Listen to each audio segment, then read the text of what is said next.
Whether you recognize it or not, you are in sales. In our day-to-day lives, we are all selling in some way. If this notion conjures up negative feelings or discomfort for you, you might be confusing selling with manipulating. Selling does not mean getting someone to buy or do something that isn't a good fit. Selling means being aware of what is important to the customer. Selling is helping people make the best choice based on what our service or offering will do for them and expressing these benefits in a way that resonates with the person we are helping. As a business consultant and coach, I have found that people new to the sales aspect of their role often need a bit of help to recognize that there is a process to sales. The successful sales process is oriented around one simple truth. People do things for their reasons, not yours. People take action and make choices not because we think our offer is good for them, but because we found a way to communicate our offer in such a way that they begin to understand what it's going to do for them.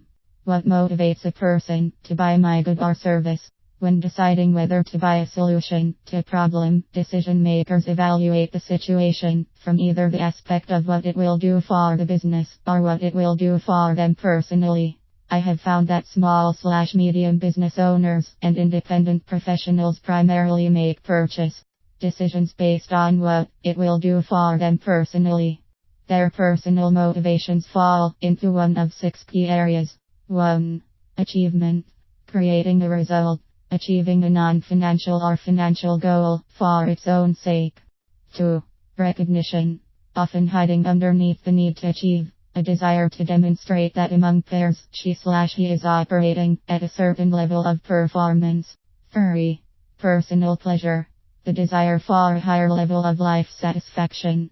Capitalizing on gifts and talents to earn an income while achieving one's life purpose and doing the things that bring joy. 4. Personal profit. The desire to make the most money possible is the primary goal. 5. Save time and improve productivity. The desire to get things done now.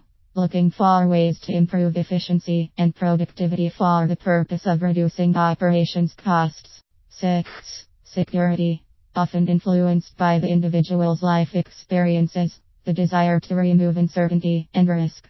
Breaking down motivations and benefits into these 6 key areas is a process that's been around for many years. It's communicating the sizzle, not the steak, or the view, not the window. What makes this technique particularly powerful and effective is when we rank the benefits in priority order based on the motivations and interests of the individual prospect.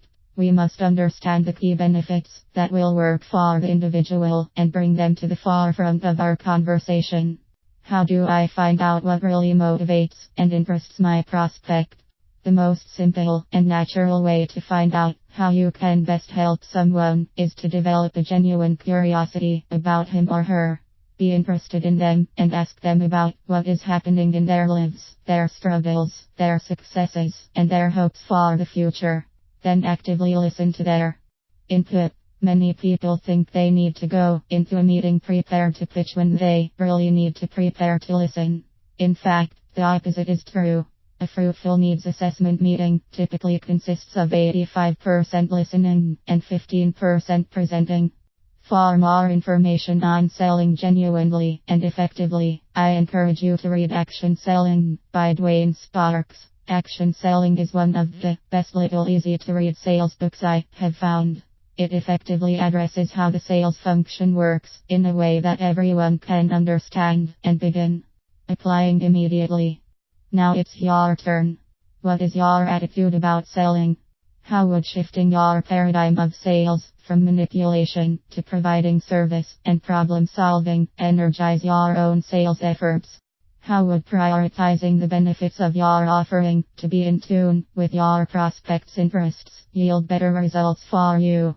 How can approaching your prospects with genuine interest and active listening make the selling process easier and more effective?